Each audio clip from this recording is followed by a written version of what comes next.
tot dusver gesien het, is daar 'n klomp herhalende temas in die brief aan die Romeine. In Romeine 8 word alles wat tot dusver gesê is, weer 'n keer herhaal. Maar uiteindelik kom Paulus dan ook nader aan die hoofdoel van sy brief. In verse 14 tot 17 vertel dat almal wat hulle deur die Gees van God laat lei, kinders van God is. Hierdie Gees getuig saam met ons gees dat ons kinders van God is. En omdat ons kinders is ons ook erfgename. Ons is erfgename van God, erfgename saam met Christus. En aangesien ons deel het aan sy lyding, sal ons ook deel hê aan sy heerlikheid. En hier hoor ons hard en duidelik dat mense wat hulle deur die Gees van God laat lei, kinders van God is.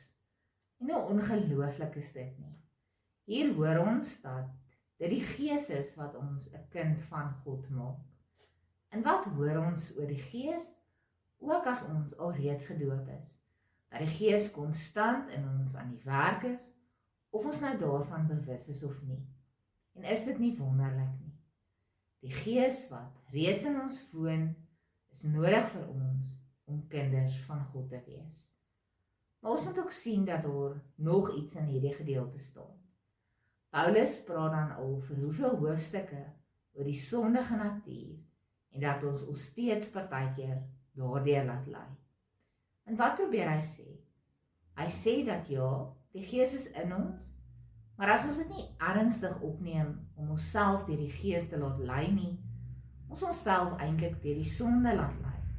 En dan is ons nie 'n kind van God nie. Dit is dus die Gees van God wat ons lei om al hoe meer soos Christus te leef, wat konstant in ons binneste aan die werk is, en wat ons kort so 'n stootjie in die regte rigting gee. Maar dit kom in verskillende forme.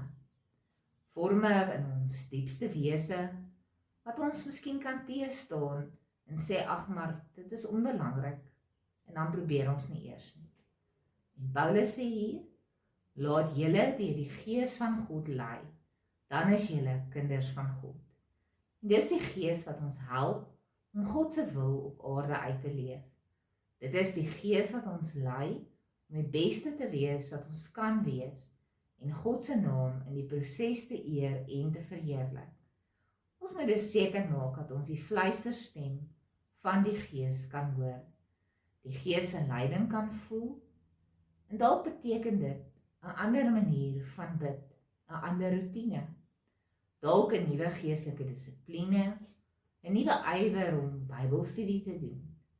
Ons moet doen wat ook al nodig is vir ons om die Gees se leiding te hoor en dit te volg. Mag die Here ons ook help om dit in opregtheid van hom te vra, sodat ons dit sal doen. Ons gesels volgende keer weer oor Romeine 8.